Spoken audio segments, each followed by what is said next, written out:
हम बैठे हुए हैं आज उत्तर प्रदेश की राजधानी लखनऊ में, जहां पर है इको गार्डन।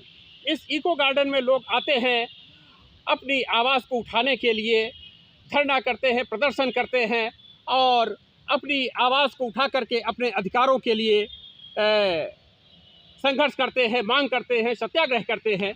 यहाँ पर आज मुझे एक आंदोलन में आए हुए साथी मिल गए हैं जो अर्जक अधिकार दल के राष्ट्रीय अध्यक्ष हैं इंजीनियर रामगोपाल उत्तम जी। मैं सबसे पहले इंजीनियर साहब का जनता खबर में हार्दिक स्वागत वंदन करता हूँ। आपका स्वागत है इंजीनियर साहब।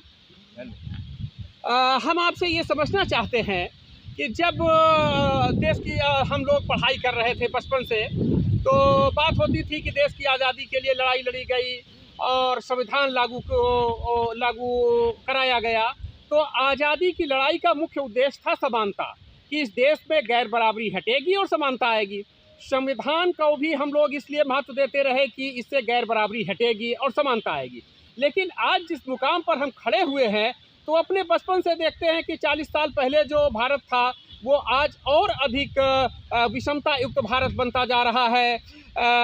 शिक्षा के स्तर पर, स्वास्थ्य के स्तर पर गैर बराबरी बढ़ती जा रही है, लोगों की ज़मीन छीनती जा रही है।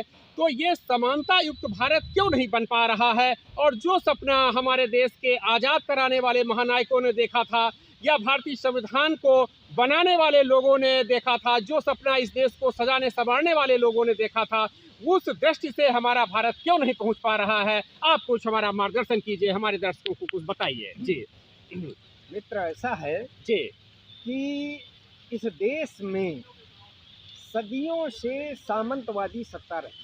जी जब संविधान बना जी और सबको एक वोट का अधिकार मिला, जी तो इसमें जो कुछ बहुत ही चतुर चालाक लोग हैं, जी जो हर कीमत पर सत्ता में काबिज रहना चाहते हैं, जी उन लोगों को डर लगने लगा कि हम अल्पसंख्यक हैं, बहुत अत्याचार किए हैं इस समाज पर, इस देश के लोगों पर, तो हमारा क्या होगा? अब तो हमें गुलामी झेलनी पड़ेगी, क्योंकि सरकारें बनेंगी बहुमत से बनेंगी। तो उन्होंने बहुत सारे प्रपंच चलाए और देश को बर्बाद कर दिया।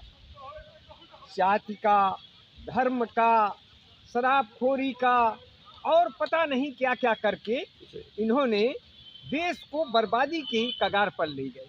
क्योंकि वो जानते हैं उसी रास्ते से उन्होंने इतने दिन तक शासन किया है। उन्होंने पहले कहा धर्म के आधार पर कि सूद समाज जो 85% जिसमें आ जाता है, उसको शिक्षा और संपत्ति का अधिकार नहीं है। तो जब वो शिक्षित नहीं रहा, उसके पास संसाधन नहीं रहे, तो सत्ता की तरफ वो देखेगा नहीं।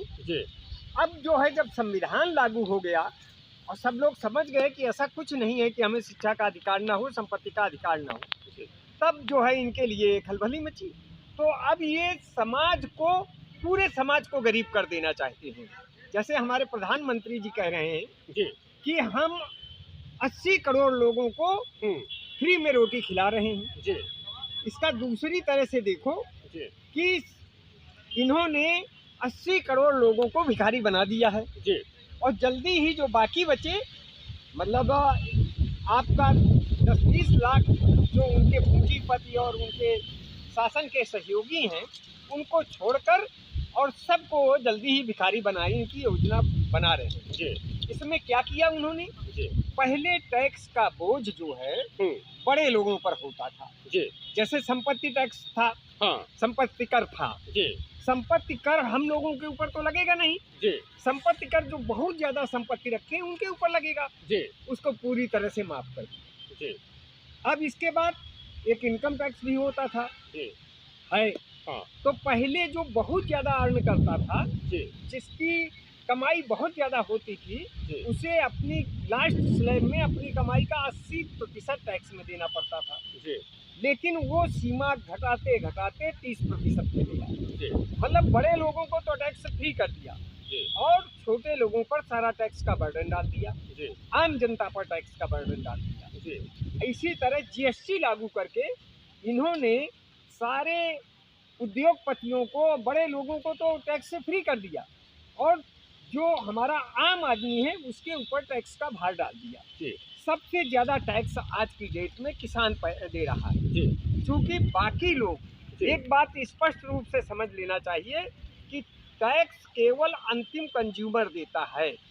जी तो अब सब लोग जो हैं, जो खाएंगे, पहनेंगे और जो उपयोग करेंगे उसमें टैक्स देंगे, लेकिन किसान जो कुछ भी खेत में फेंक देता है, जी खाद, बीज, पेस्टिसाइड, कृषि यंत्र, डीजल, बिजली, जी सब में टैक्स देता है। तो सबसे ज्यादा टैक्स का बर्डन इन्होंने किसान के ऊपर डाल दिया। जी इस तरह से किसान की बिल्कुल रीढ़ तोड़ दी है। जी हमारा देश कृषि प्रधान देश है जिसमें किसान गरीबी से करा रहा है और प्रति ईयर लाखों किसान सुसाइड कर ले रहे हैं। इस व्यवस्था को बदलना पड़ेगा।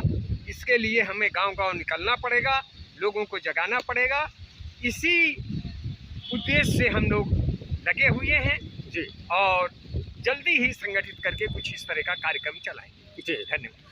तो ये जन जागरण से ही माना जाए कि जो समाज की समस्याएं आ गई हैं, जो विकृति पैदा हो गई है, गैर बराबरी पैदा हो गई है, इसको जन जागरण के ही द्वारा इसको रोका जा सकता है, माने गैर बराबरी को रोका जा सकता है।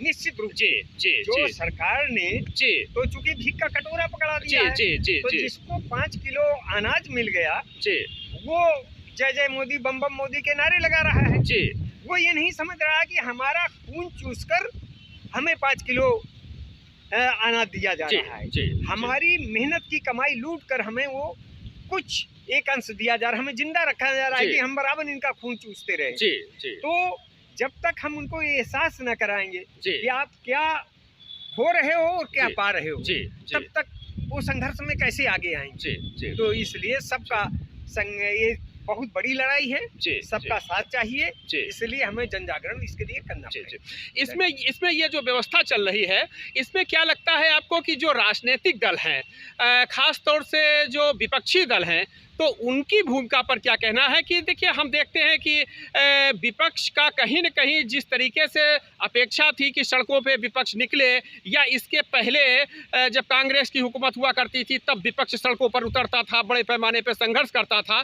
आज के दौर का विपक्ष जो है उस तरीकों से सड़कों पर उतर करके संघर्ष क्यों नहीं कर रहा? इस पर क्या लगता है आपको? विपक्ष की भूमिका पर आपको क्या लगता है? जहाँ तक भाई साहब विपक्ष की भूमिका का प्रश्न है, जी मैं नहीं मानता हूँ जी कि विपक्ष में एक भी राजनीतिक पार्टी है।